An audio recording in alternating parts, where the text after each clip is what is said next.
Hi dear student, welcome to the channel BK classes. मैं Virendra sir class 11 के छात्रों के लिए 5 सेंटर आइडिया का एक महत्वपूर्ण वीडियो लेकर आया हूँ जो एग्ज़ाम के दृष्टि से काफ़ी महत्वपूर्ण साबित होगी। ये वीडियो माध्यमिक शिक्षा परिषद उत्तर प्रदेश द्वारा निर्धारित नवीन पाठ्यक्रम इंग्लिश कक्षा 11 का है, जिसमें हम 5 पोएट्री के सेंट आइडिया के अध्ययन करेंगे। हम ये पोएट्री आपकी जो बुक है हॉर्नबिल टेक्स्ट बुक, इसमें आपके 5 लेसन पोएट्री के दिए गए हैं, जिसका नेम है ए फोटोग्राफ। सेकेंड पोएम है आपका the laburnum top. Third poem है आपका voice of the rain. Fourth है आपका पोएम चाइल्डहुड। फिफ्थ है फादर टू सन। इन पोएम के सेंट आइडिया को हम एक ही वीडियो में देखने को मिलेंगे और काफ़ी आपकी समय की बचत होगी और अच्छे से आपको समझ भी आएगी और आप नंबर भी अच्छा से अच्छा स्कोर कर पाएंगे। इसलिए काफ़ी महत्वपूर्ण वीडियो साबित होगी और इस वीडियो को बिना स्किप किए हुए बड़ी ध्यानपूर्वक देखने का काम कीजिएगा और हो सके तो इसको आप कॉपी पर नोट कर लीजिएगा और 2-3 बार उस वीडियो को देखकर आप उसको स्टडी करने का काम कीजिएगा ताकि आपके दिमाग में पूरी तरह से बैठ जाए। डियर स्टूडेंट, मैं बता चुका हूँ आपको कि सेंट आइडिया लिखने के लिए क्या क्या आवश्यकता पड़ती है।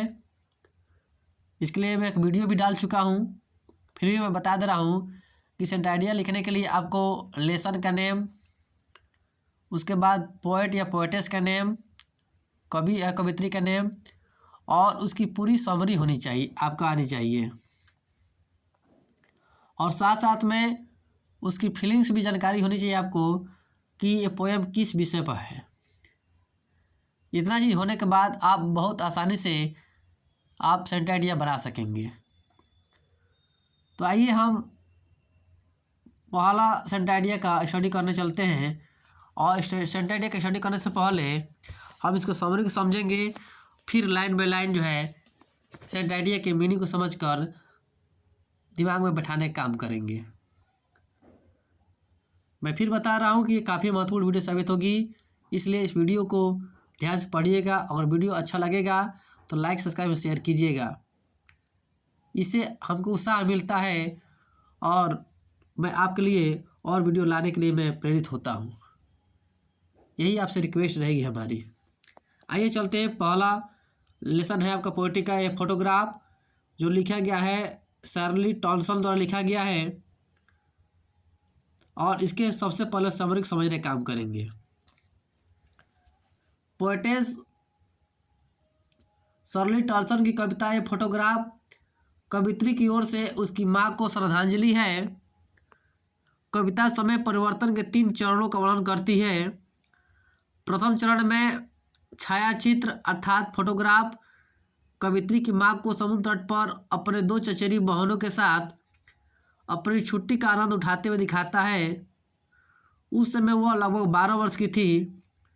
द्वितीय चरण हमें 20 या 30 वर्ष आगे ले जाता है।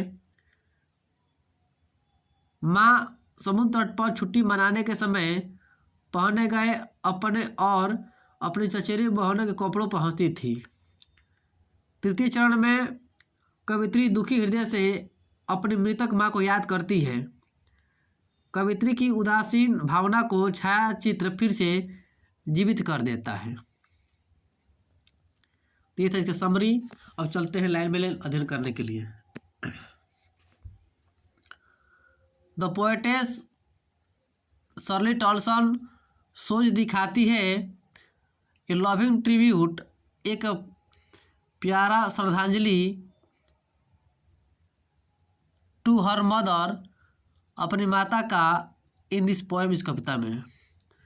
कवित्री शर्ली टॉनसन इस कविता में अपने माता के प्रति एक प्यारा श्रद्धांजलि दिखाती है।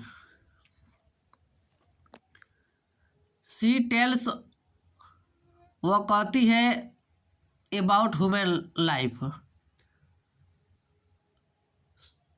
She tells about human lifes, वो मानव जीवन के बारे में बताती है। क्या कहती है कि इट इज़ शॉर्ट लिव्ड, इसका जीवन काल छोटा है।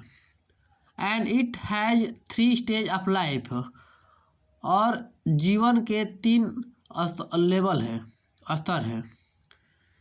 Childhood slip into youth, childhood जो है युवावस्था में जाता है। Youth into old age, youth slip into old age, और यूथ जो है युवा अवस्था जो है बुढ़ावा अवस्था में जाता है। This is an natural process, यह एक प्राकृतिक प्रक्रिया है। मैन बिकम सैड, आदमी दुखी हो जाता है। व्हेन भी, जब ही रिमेंबर्स, याद करता है। मेमोरीज ऑफ पास्ट लाइफ, बीते जीवन की यादों को। आदमी दुखी हो जाता है, अर्थात मनुष्य दुखी हो जाता है जब वह बीते जीवन के यादों को याद करता है। This is the theme of this poem, ये इस कविता का मुख्य तथ्य है। आइए फिर से इसके अध्ययन करते हैं इसको।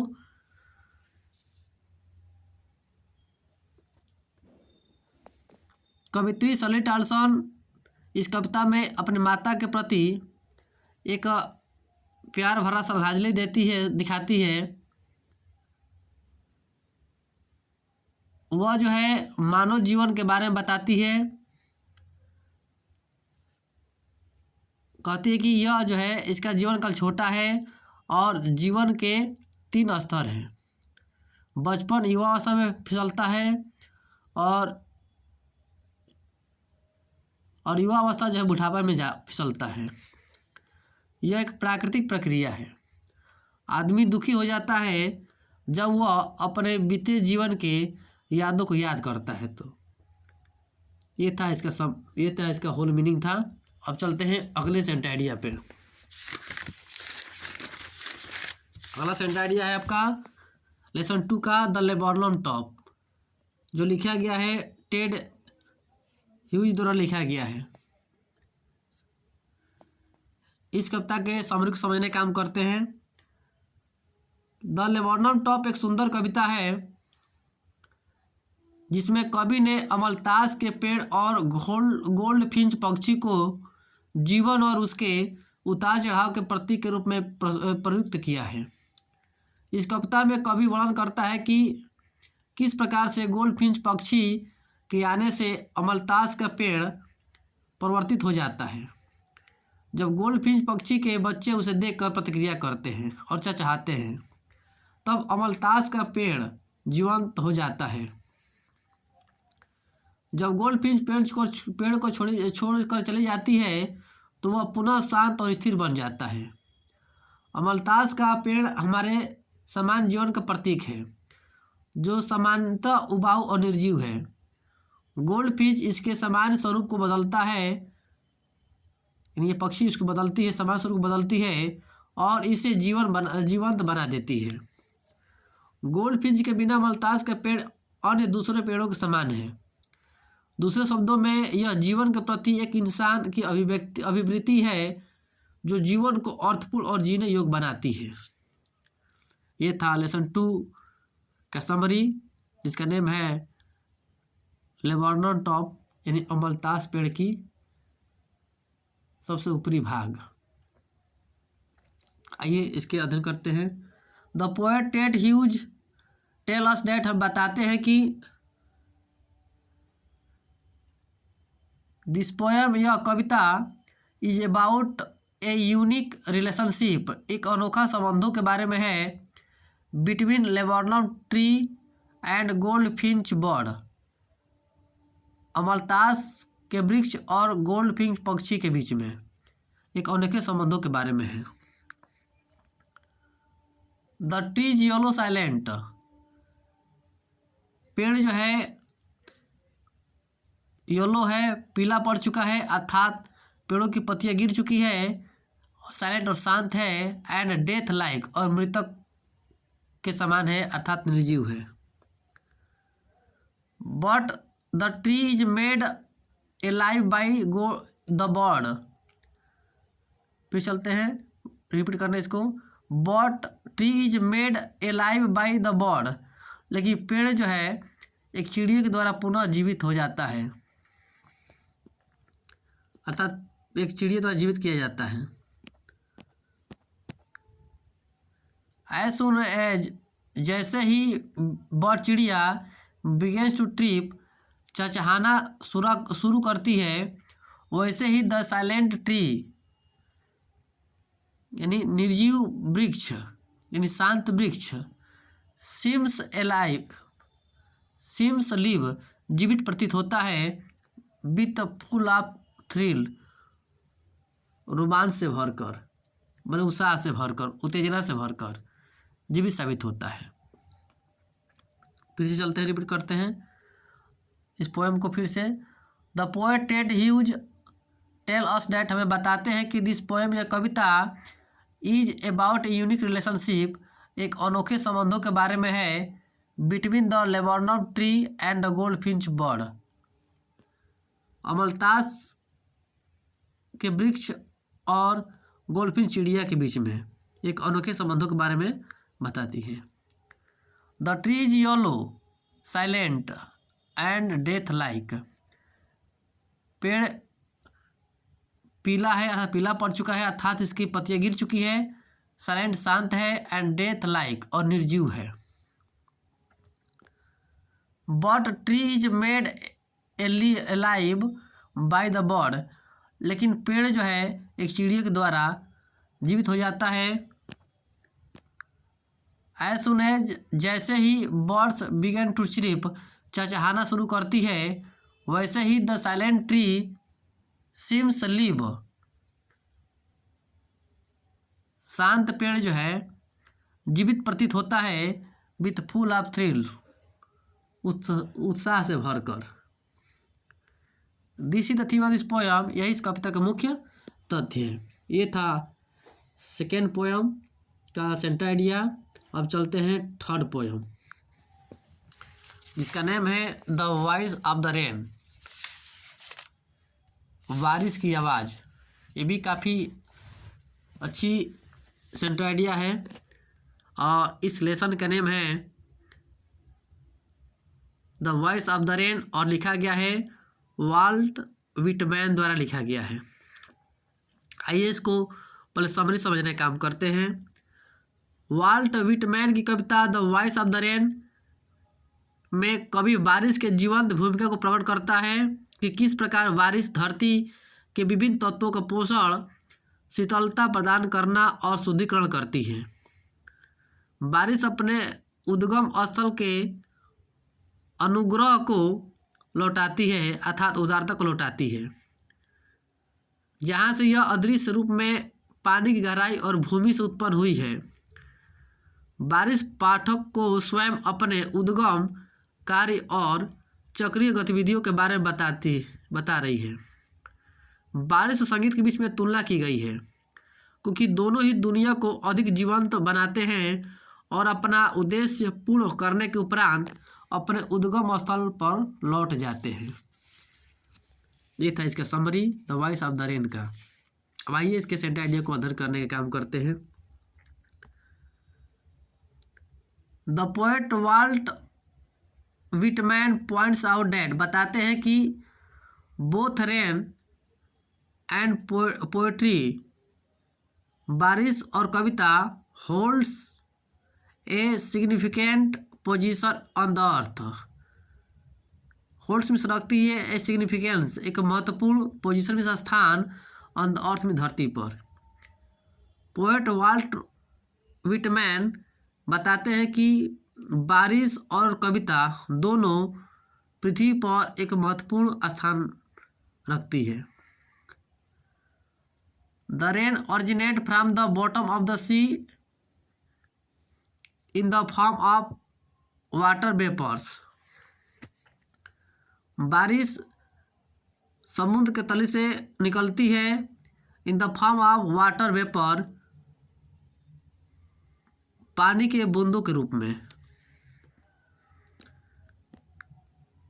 दे राइज टू स्काई, ये आकाश की उड़ती उड़ती है, अर्थात आकाश की उड़ती है, एंड फ्रॉम देयर, और वहाँ से they fall down to the earth, और पृथ्वी पर नीचे गिरती है। The rain plays in nurturing, बारिश जो है भूमिका निभाती है नर्चरिंग, पोषण करने में, क्वेंचिंग, प्यास बुझाने में, एंड प्यूरिफाइंग, और शुद्धिकरण करने में, the various element of the earth, पृथ्वी के विभिन्न तत्वों को। फिर से रिपीट करते इस लाइन को। कभी कहते हैं कि बारिश जो है पृथ्वी के विभिन्न तत्वों को पोषण करने में, प्यास बुझाने में और शुद्ध करने में महत्वपूर्ण भूमिका निभाती है। सिमिलरली इसी प्रकार the poetry generates from the heart of the poet, इसी प्रकार जो है कविता जो है जनरेट्स में निकलती है from the heart of the poet, कवि के हृदय से निकलती है, and goes to the different people, और विभिन्न लोगों के पास जाती है, हु अप्रिशिएट, जो इसकी प्रशंसा करते हैं, एंड क्रिटिसाइज इट, और इसकी आलोचना भी करते हैं। बट इन द एंड, लेकिन अंत में, loves come from the all direction, लेकिन अंत में प्रेम जो है सभी दिशाओं से मिलता है। यही इस कविता का मुख्य तथ्य है। फिर से इसको रिपीट करते हैं, इसके हिंदी समझने का काम करते हैं। कवि वाल्ट व्हाइटमैन बताते हैं कि बारिश और कविता पृथ्वी पर महत्वपूर्ण स्थान रखते हैं। बारिश जो है समुद्र के तल से निकलती है in the form of the water vapour, पानी के बूंदों के रूप में। They rise to the sky, ये आकाश की ओर उठते हैं, एंड फ्रॉम देयर, वहाँ से they fall down to the earth, पृथ्वी पर गिरते हैं। The rain plays in nurturing, quenching, and purifying the various element of the earth, बारिश जो है पृथ्वी के विभिन्न तत्वों के ऊपर जो है उसको पोषण करती है, प्यास बुझाती है और शुद्धिकरण करती है। सिमिलरली इसी प्रकार से poetry generates from the heart of the poet, इसी प्रकार से कविता जो है पृथ्वी के हृदय से, कवि के हृदय से निकलती है, and goes to the different people, और विभिन्न लोगों के पास जाती है, who appreciate and criticise it, जो इसकी प्रशंसा करते हैं, इसकी आलोचना करते हैं। बट इन द एंड, लेकिन अंत में, loves come from the all direction, लेकिन अंत में प्रेम सभी दिशाओं से मिलता है, यानी चारों तरफ से मिलता है। यह इस कविता का मुख्य तथ्य है, इसलिए दोनों का बहुत महत्वपूर्ण स्थान है। ये था थर्ड लेसन का सेंटर आइडिया। अब चलते हैं अगला लेसन जो है फोर्थ लेसन है, जिसका नेम है चाइल्डहुड, जिसका नेम है चाइल्डहुड, और लिखा गया है मार्क्स नॉटेन द्वारा लिखा गया है। ये भी कविता काफ़ी महत्वपूर्ण है। आइए इसके सेंटेंस को देखते हैं। इसका नेम है चाइल्डहुड, ये भी काफ़ी महत्वपूर्ण है।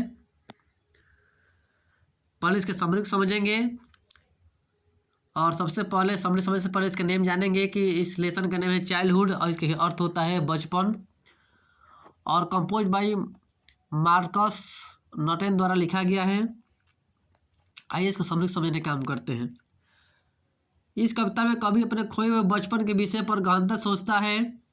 बचपन मासूमियत की वह अवस्था है जहाँ बच्चा दूसरों पर विश्वास और बिना किसी शर्त के उन्हें प्रेम करता है।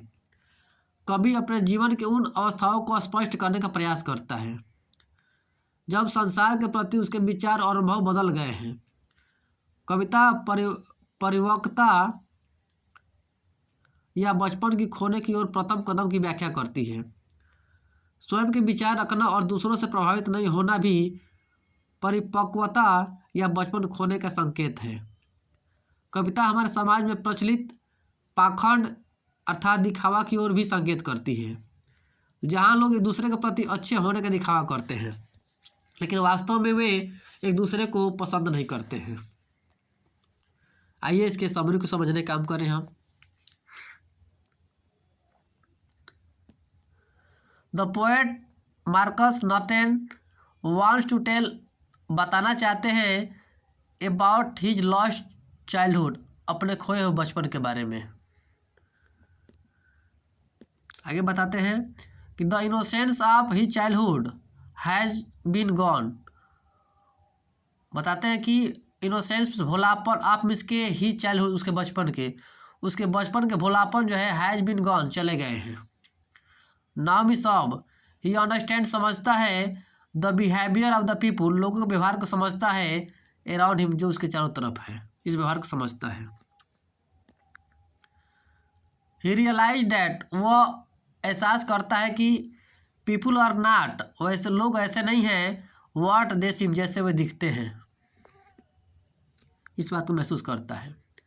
आगे बताता है कि the world is full of hypocrisy, दुनिया जो है पाखंड से भरी हुई है, दुनिया पाखंड से भरी हुई है।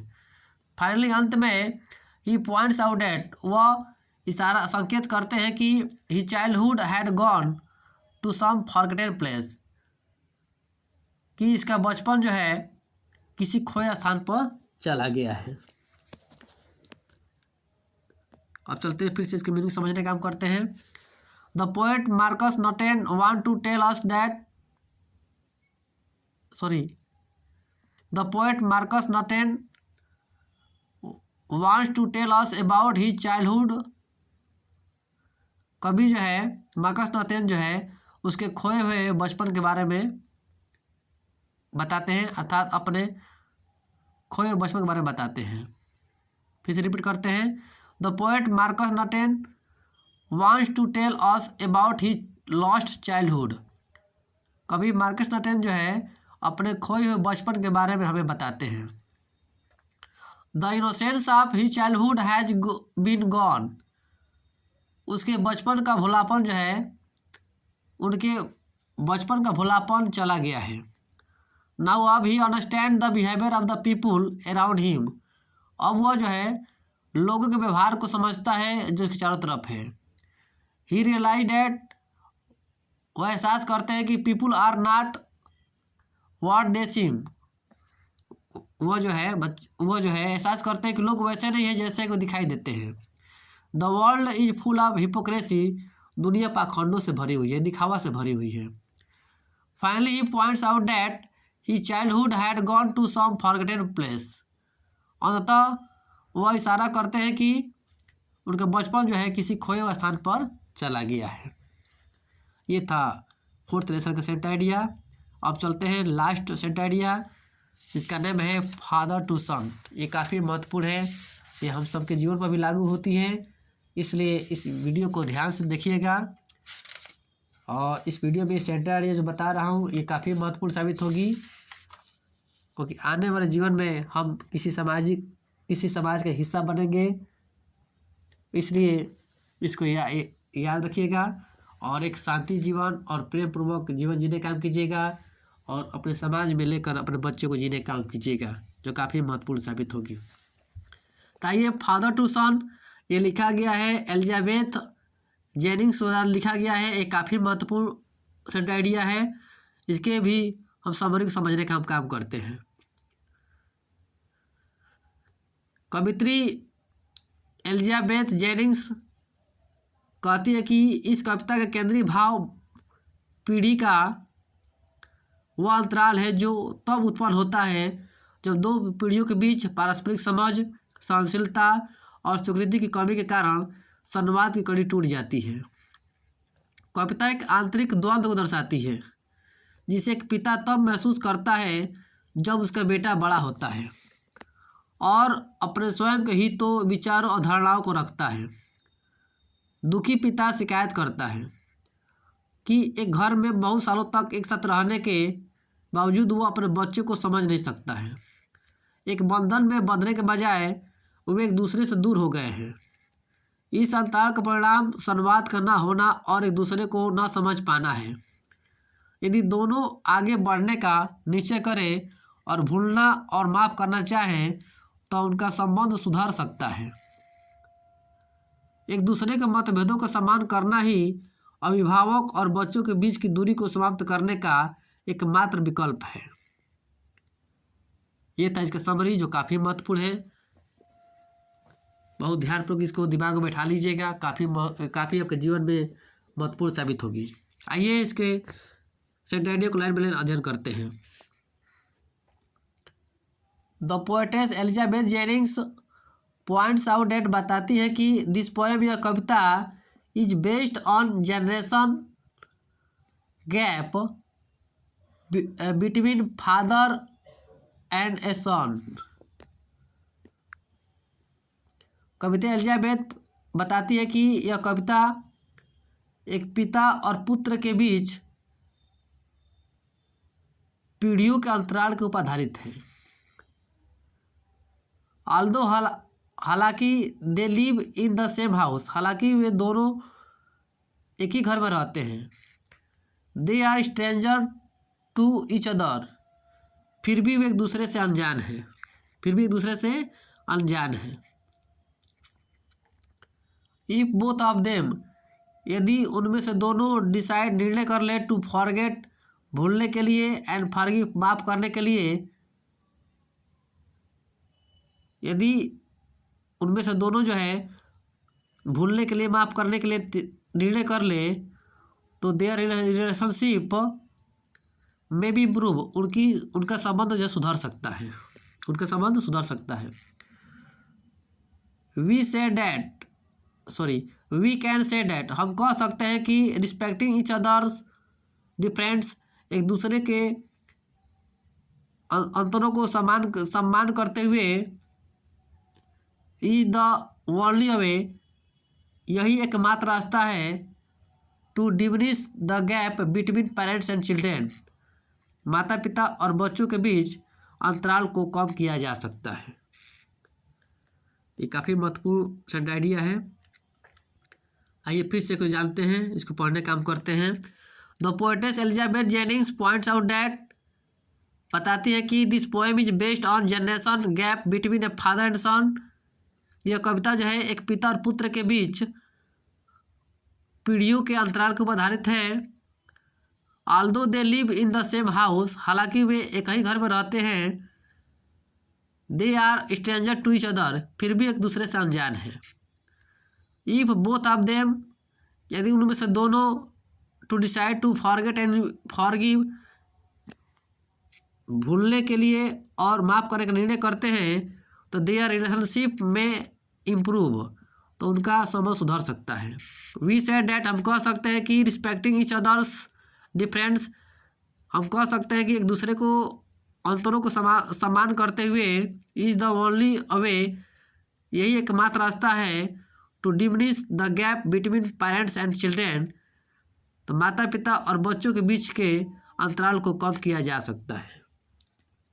This is the theme of this poem, यही इस कविता का मुख्य तथ्य है। डियर स्टूडेंट, मैं कड़ी मेहनत किया हूँ आपके लिए कि आप अच्छे से समझ जाएं। वीडियो को 2 से 3 बार देखेंगे तो हर कड़ी आपको अच्छे समझ में आएगी। और वीडियो अच्छा लगा हो तो लाइक सब्सक्राइब शेयर कीजिएगा, क्योंकि मुझे इसका इंतज़ार रहता है। इससे हमको एक एनर्जी प्राप्त होती है, जिसके बदौलत मैं और आपके लिए महत्वपूर्ण वीडियो लाने के लिए उत्साहित होता हूँ। इसलिए मेरी भावनाओं को समझते हुए वीडियो को लाइक सब्सक्राइब शेयर कीजिएगा, ताकि आने वाले पीढ़ी को भी और चाहे मेरे प्यारे भाई बहनों को भी ये वीडियो प्राप्त हो जाए और वे भी अच्छा से अच्छा नंबर स्कोर कर पाए। Okay, thanks for watching.